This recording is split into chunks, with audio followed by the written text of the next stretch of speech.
ខ្ញុំសួរគ្រូខ្ញុំនឹងមកបញ្យល់ពីទូពីតកតងជាមួយនឹង back end ក៏ដូចជា data Flutter code របស់យើងតិចតួចដើម្បីចង់ឲ្យស្គាល់ថាថៃបានលក្ខណៈថាservice ពីរហ្នឹងឬក៏ code ទាំងពីរហ្នឹងវាទំនាក់ទំនងគ្នាមិនឬក៏ language ឬក៏ framework ទាំងពីរហ្នឹងវាទំនាក់ទំនងគ្នាមិនអញ្ចឹងទីមួយខ្ញុំចង់មកបញ្យល់ជាមួយនឹង back end ខ្ញុំប្រើជាមួយនឹង Node.js Express.js បើ JavaScript ឬក៏ TypeScript ខ្ញុំសេជាមួយនឹង TypeScript ហើយយើងមាន API endpoint ដូចជាអឺការ authentication វាមានឯណាទៅ card មាន card នេះបង្កើតឡើងដោយសារខ្ញុំចង់ពេលណាដែលយើងឧទាហរណ៍យើង reset កម្មវិធីអីគឺវាអត់បាត់ទេគឺវាមាននៅក្នុងនឹងរហូតចាស់ផងហ្នឹងខ្ញុំប្រើ card API endpoint មួយទៀតហើយខ្ញុំក៏មានtable card នៅក្នុង database ដែរចឹងថាពេលយើង reset អីវាអត់បាត់ទេ card របស់យើងគឺវានៅក្នុងកម្មវិធីរហូតដោយសារវាមាននៅក្នុង database ទៀតហើយមានcheck out គឺសម្រាប់processing order ពេលយើង check out យើង send order ទៅកាន់ database ពេលយើង complete បន្ទាប់ពី card ហើយគឺ check out ហើយចូល order ហើយមួយទៀតគឺអានេះពួកនេះគឺសម្រាប់ទូចៗសម្រាប់show UI នៅក្នុង app ទេអត់អីទេ orders នេះសម្រាប់ show នៅក្នុង order page អឺយើងចង់ឃើញថា order មួយហ្នឹងមាន item អីខ្លះអូខេហើយមួយទៀតអឺគឺឯណាទៅ edit នេះ product អញ្ចឹងលោកនេះចាំតិចអញ្ចឹងនេះ product របស់យើងនេះគឺ product API endpoint គឺវាមានដូចជា get post ហើយនេះវា require authentication ហើយនឹង require admin បើយើងមិនមែនជា admin គឺយើងធ្វើអត់បានទេpatch គឺការ update ហើយនឹងdelete បូនហ្នឹងអូខេសម្រាប់ចំណុចសំខាន់ដែលខ្ញុំចង់បញ្យល់គឺ authentication របស់ខ្ញុំគឺខ្ញុំប្រើជាមួយនឹង JWT token ដែលវាមានក្នុងហ្នឹងមាន data ដូចជា user ID email ហើយនឹង role គេដែលវា store ទុកហើយទីទៀតយើងយក role ដើម្បី process អឺក៏ដូចជាលក្ខណៈដើម្បីឲ្យ Flutter អានថាអឺថា token ហ្នឹងបើមាន role ក្នុងហ្នឹងគឺវាអាច edit update ហើយនឹង delete product បានអូខេអញ្ចឹងសម្រាប់ back end គឺខ្ញុំពន្យល់តែប៉ុណ្្នឹងបាទជំរាបសួរគ្រូអញ្ចឹងខ្ញុំមកពន្យល់តពីតើទៅនឹងការ code របស់ Flutter យើងម្ដងថាធ្វើម៉េចតែវាភ្ជាប់ទៅកាន់ back end បានទីចំណុចទីមួយយើងត្រូវយល់គឺ domain របស់ back end របស់យើងអញ្ចឹងខ្ញុំអត់មាន domain ទេដោយសារខ្ញុំប្រើវាជាលក្ខណៈ local អញ្ចឹងខ្ញុំប្រើ IP នេះតែក្នុង back end របស់យើងគឺយើងបាន say 0.0.00 អញ្ចឹងមានន័យថា IP នៅក្នុង counter របស់ខ្ញុំហ្នឹងគឺវា accept ទាំងអស់អូខេខ្ញុំអត់បាក់ say ទៅវិញទៅមករហូតដោយសារខ្ញុំ switch IP ចេះចុះដូចជាពេលយើង connect Wi-Fi ផ្សេងអញ្ចឹងណាអញ្ចឹងយើងប្រើ0.0.0គឺវាស្គាល់មកយើងចង់ដឹងយើងវាយ command IP config អីតិចមកសម្រាប់ខ្ញុំគឺ if config inet ចង់មើល IP របស់យើងណាគឺយើងវាយ if config ref inet ហើយយើងនឹងឃើញនេះ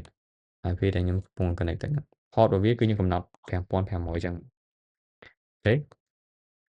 so ចំណុចសំខាន់ៗដែលខ្ញុំចង់មកឲ្យយើងមើលគឺ how យើង send data ទៅ server អូខេអញ្ចឹងវាមានដូចជា get method មាន post មាន patch ហើយនឹងមាន delete អស់នេះគឺបង្កើតឡើងសម្រាប់ថាពេលយើង send ទៅ server វា expect អីគេវាចង់បានអីគេដូច post ពេលយើងពេលយើងហៅ method ហ្នឹងមកគឺវា expect ជា map ហ្នឹងដូចលក្ខណៈជា object ដែរអញ្ចឹងពេលណាដែលយើងសរសេរ HTTP post method អីមួយគឺវាផ្ញើទៅកាន់ server ដែលមាន endpoint ទីមួយ endpoint គឺយើងចង់ connect ជាមួយ endpoint ណាដូចឧទាហរណ៍ខ្ញុំចង់ send product ថ្មីមិនអញ្ចឹងឯងអញ្ចឹង endpoint របស់យើងគឺ /product អញ្ចឹងទៅអូខេ so នេះយើងវាយចេះមកហើយយើងវាយ I mean តែកាលណាយើងមានយើងមាន URL អញ្ចឹងមិនអញ្ចឹងឯងតមកវាមាន endpoint របស់វាគឺ /product ចឹងណានៅក្នុង server អូខេអញ្ចឹងយើងត្រូវមាន endpoint មួយហើយបន្ទាប់មកគឺ data របស់វាដែលយើង send ជា map ដោយសារ map វាស្រដៀងនឹង JSON ដែរអូខេហើយអីសាកទៅឧទាហរណ៍ទៅមើល auth API ហ្នឹងសំខាន់ខ្ញុំចង់យកគឺតកតងនឹងការ login ប៉ុន្តែមិនថា login មិនថាអីឲ្យតែវា HTTP post គឺវាផ្ញើស្រដៀងគ្នាអញ្ចឹងអូខេ how we send លក្ខណៈ data ដែលវាចង់ expect data ដែលវា expect គឺដូចតែគ្នាទេទីមួយវាមាន endpoint មក login គឺ auth/login ដូចទៅក្នុង server របស់យើងដែរអូខេ បើយើងវាយខុសបើយើងវាយ endpoint ណាខុសគឺវា send data ទៅ endpoint ផ្សេងគឺវាអត់ដែរទេអូខេហើយបន្ទាប់មក data របស់វានេះ data វាមិនជា map អញ្ចឹងណាជា map វាស្តៀងឃើញអត់វាស្តៀង JSON អូខេប៉ុន្តែមិនប៉ុន្តែវាយើងមិនអាច send ជា map បានទេណាមិនទេណាព្រោះនេះវាមានដែរវាមានលក្ខណៈ body នេះនៅក្នុង body ហ្នឹងដែលជា map ហ្នឹងណាគឺយើងប្រើជាមួយនឹង JSON encode អូខេ JSON encode គឺយើងអត់អាច send ជាចូលទៅជា map ទៅទេហ្មងវាអត់ដែរទេអូខេអញ្ចឹង data របស់នេះdata ទាំងពីរនេះដែលមាន value ដែលមាន key email ហើយនិង password ហើយនិង value email password ដូចគ្នាវានឹង encode ទៅជា JSON ហើយ send ទៅ server អញ្ចឹងមិន server ដំណើរការបានអូខេចំណុចសំខាន់របស់ login នេះខ្ញុំចង់បញ្យល់គឺតាក់ទងជាមួយនឹង token របស់យើងអញ្ចឹងយើងប្រើជាមួយនឹង JWT token អូខេហើយនៅក្នុង Flutter សម្រាប់ decode token ហ្នឹងដោយសារ token ហ្នឹងវាមាន store ដូចជា user ID យើងដឹងហើយណាមុនហ្នឹង user ID វាមាន role ហើយវាមាននឹង email វាមាន3ហ្នឹងអូខេអញ្ចឹងដើម្បីទាញ3ហ្នឹងទាញdata លក្ខណៈ value ទាំង3ហ្នឹងណាយើងប្រើជាមួយនឹង JWT decoder របស់ Flutter មួយទៀតអញ្ចឹងយើងត្រូវ install វាមកសិនអូខេ pub-get uh, Flutter pub ដូចជា pub get អីហ្នឹង Flutter pub អីគេ pub install អត់មែនទេ pub something ខ្ញុំអត់ច្បាស់តែដឹង Flutter pub ប្រហែល get ប្រហែលdownload ឬមិនអត់ច្បាស់ដែរយើងអាច search បានហ្នឹង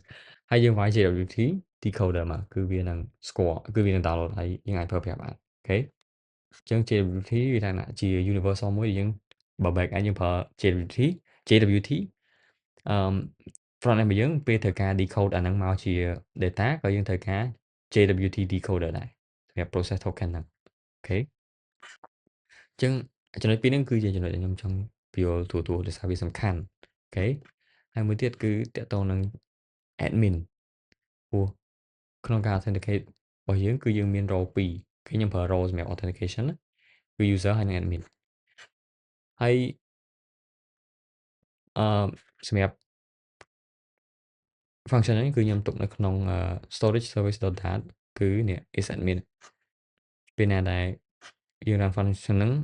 គឺយើងទៅរក role អូខេយើងទៅ get role ពី token ហ្នឹងថា role ហ្នឹងស្មើ admin ឬក៏អត់ព្រោះវាស្មើ admin យើងបាន role ជា admin គឺវា run the next function បានអញ្ចឹងទៅអូខេហើយសម្រាប់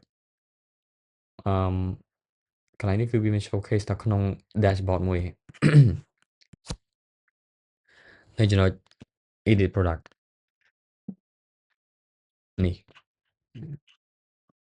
គេនៅក្នុង quick action ណាអូខេគឺចំណុចសំខាន់របស់វាគឺ on press នេះយើងរក if await អូខេ storage service dot is admin ជំនឿថាកន្លែងហ្នឹងគឺបើវា admin គឺយើង continue ដោយសារ function is admin ហ្នឹងគឺវារកជា admin ហើយអូខេអញ្ចឹងយើងចូលទៅមើល dashboard យើងវិញ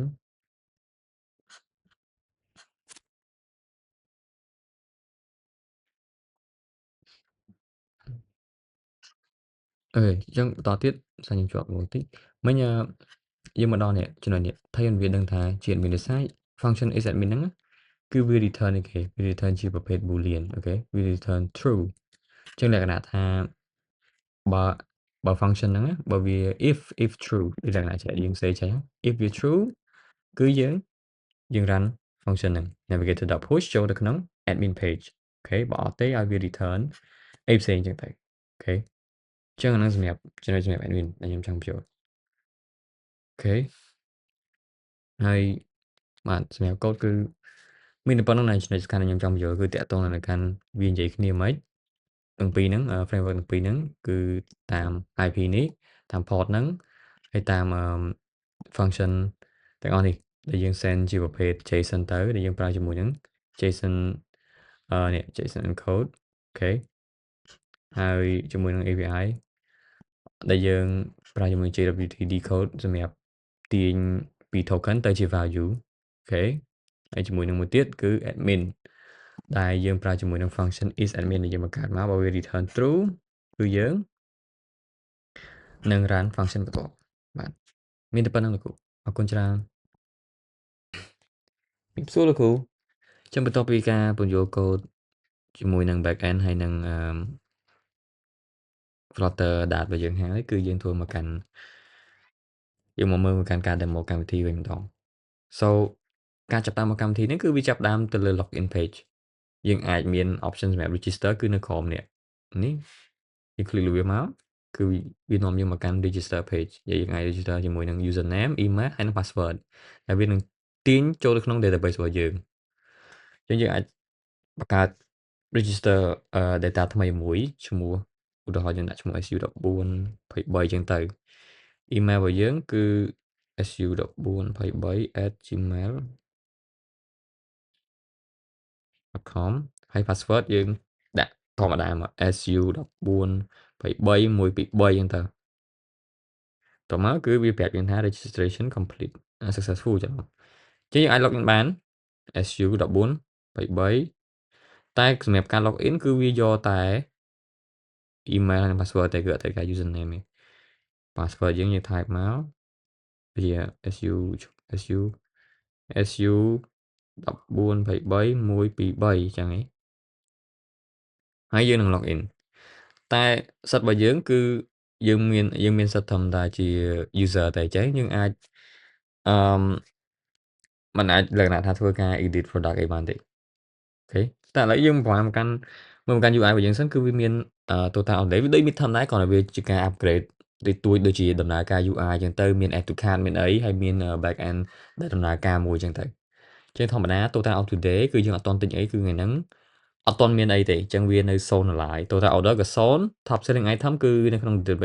database គឺខ្ញុំតេស្តហ្នឹងគឺវាទិញច្រើនជាងគេគឺ Coca អូខេតែយើងអាចផ្លាស់ប្ដូរបានបងប្អូនអញ្ចឹងយើងងាកមកមើល quick action របស់យើងវាមាន new sale edit product ហើយនិង history ហើយ total profit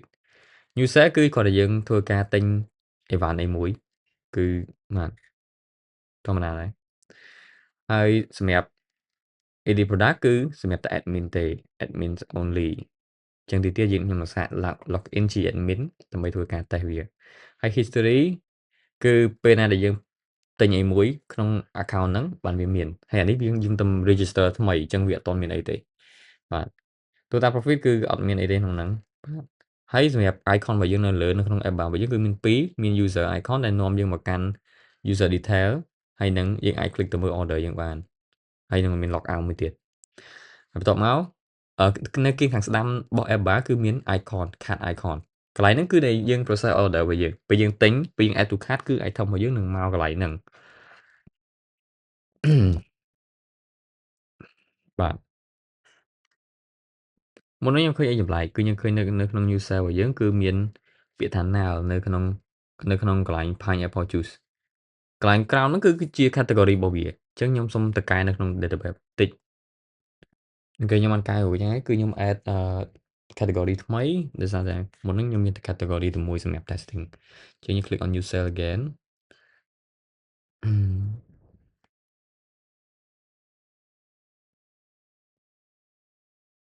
មានដែរអញ្ចឹងមកជួយយើង click on new cell again គឺយើងនឹងឃើញថាអូខេ pineapple juice ហ្នឹងគឺមិននៅក្រៅវិញគឺយើងដាក់វាលែងណាល់ហើយវាចេញជា fruit juice វិញម្ដង sting yellow វាចេញអញ្ចឹងដោយសារយើងអត់ទាន់បាន add image យើងអាច add ថ្មីបានតែចាំពេលយើងlog in ជា admin សិនបាទអញ្ចឹងឥឡូវខ្ញុំនឹងធ្វើការសាក process order មួយអូខេហើយចង់ឃើញថាវាដំណើរការអត់អញ្ចឹងខ្ញុំសាកទិញ Coca មួយហើយខ្ញុំទិញ pineapple juice មួយអញ្ចឹងពីរ item ហ្នឹងបាន add to cart ហើយអញ្ចឹងយើងបែរមកវិញមកហើយយើងចូល click ទៅក្នុង card icon វាយើងបែរមកក្រោយវិញគឺយើងឃើញវា update យើងឃើញលេខ2នៅលើ card icon ហ្នឹងគឺមានន័យថាវាបានដំណើរការហើយ total order យើងក៏ឡើងដែរបើយើងមើល total order យើងគឺឡើង2ឡើងចំនួន2អូខេយើង click មក card មកហើយយើងមើលតម្លៃមើលអី total យើងអាច add បាន amount នេះគឺដំណើរការទាំងអស់យើងអាច add ពី2ចឹងមកso យើងទិញ Coca 2ហើយ pineapple juice 2ទិញ Coca 3ហ្មង Coca នេះរៀងថ្លៃដែរបាទអញ្ចឹងយើង check out មកអស់ប៉ុន្មាន330យើង check out យើង place order គឺវាចូលនៅក្នុងវា process ទៅកាន់ database របស់យើងគាត់តែវាអត់មាន payment ហើយតោះមកយើងអាចយើង back មួយមកយើងនឹងឃើញថា total of today គឺវា update ទៅ$330យើងអាចចូលទៅមើលអឺ order របស់យើងបាននេះ order របស់យើងគឺយើងទិញខ្លះមុនហ្នឹង order លេខ22 យើងបានទិញ pineapple juice ចំនួន2 ហើយ Coca ចំនួន3 បាទ$330 អូខេអញ្ចឹងសម្រាប់ user ធម្មតាគឺមានតែប៉ុណ្្នឹងគ្រូអញ្ចឹងឥឡូវយើងប្រវាយមកកាន់ admin វិញម្ដងយើងសាក log out អូខេហើយយើង log in ជា admin@gmail.com admin 123 log in មកសម្រាប់ register user ថ្មីគឺវានេះទេអត់មានសិទ្ធ register ជា admin ទេទោះបីយើងដាក់ឈ្មោះត្រូវក៏ដោយសារវាគិតជា role វាគិត token ហ្នឹងវាគិតជា role អញ្ចឹងបើយើងសាកបើឧទាហរណ៍ user គាត់សាក register ជា admin អីថ្មីគឺវាអត់បានផលអីទេទោះបីជាគាត់ដាក់ឈ្មោះ admin ហើយ admin@gmail.com ក៏ដោយអូខេអញ្ចឹង login ជា admin ក៏ UI វាដូចតែគ្នាប៉ុន្តែយើងលើកនេះយើងមានសិទ្ធ edit product អញ្ចឹងបើយើង click ទៅកាន់ edit product វានាំយើងមកកាន់ manage product page ដែលយើងអាចកែចេះចុះ detail អំពី product ហ្នឹងណាយើងអាចឧទាហរណ៍ខ្ញុំ click លើរូបឬ icon ប៊ិចហ្នឹងលើ string yellow គឺខ្ញុំមានសិទ្ធ edit product ហើយវាដំណើរការទៅកាន់ database វានឹង save វានឹង update តាមហ្នឹងយើងអាច add ថ្មី add product ហើយនឹងយើងអាច delete បានមួយទៀតតែចាំខ្ញុំបង្កើតថ្មីសម្រាប់ delete អូខេឥឡូវខ្ញុំសាក add រូបចូល string yellow តើវា update មែនអត់អញ្ចឹងយើងទៅរករូបពី browser សិន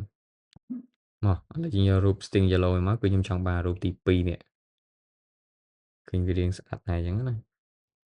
មើលវាអត់សូវច្បាស់hôm nay giờ điនេះរៀងសពេកឥឡូវខ្ញុំយកនេះចុះភាសាខ្ញុំគិតទៅវាស្អាតអញ្ចឹងយើង copy វាមកហើយយើងយកទៅកម្មវិធីយើងវិញមកចុះយើង edit វាមក image URL យើង paste វាចូលមក save មើលវាអត់ឃើញអត់ឃើញវា update អត់ហើយយើងចូលទៅមើល user របស់យើងមកយើងឃើញអត់អូខេអញ្ចឹង update វាដំណើរការមានថាវាដែលយើងចង់បានគឺវាដែរហើយឥឡូវខ្ញុំសាក add product ថ្មីដើម្បីតេស្តការ delete អញ្ចឹងខ្ញុំ add ឈ្មោះtest product អញ្ចឹងទៅដាក់ price វាដាក់50ហ្នឹងទៅ stock វាមាន50ដែរ description គឺយក testing image គឺយើងមិនទាន់ដាក់យើង save មកគឺ test product នឹងចេញមកយើងទៅមើល user មាន product ថ្មីឈ្មោះថា test product តែវាអត់មាន category អត់មានអីទេយើងសាក delete វា delete បាទនៅបាទហើយបាទ so សម្រាប់ admin គឺមានសិទ្ធិប៉ុណ្ណឹងអាចធ្វើការ edit និង add ជាមួយនឹង delete product បាទបាទអញ្ចឹងសម្រាប់ការ demo របស់ POS app របស់ខ្ញុំ Flutter app មានតែប៉ុណ្្នឹងទេគ្រូបាទអរគុណច្រើនគ្រូ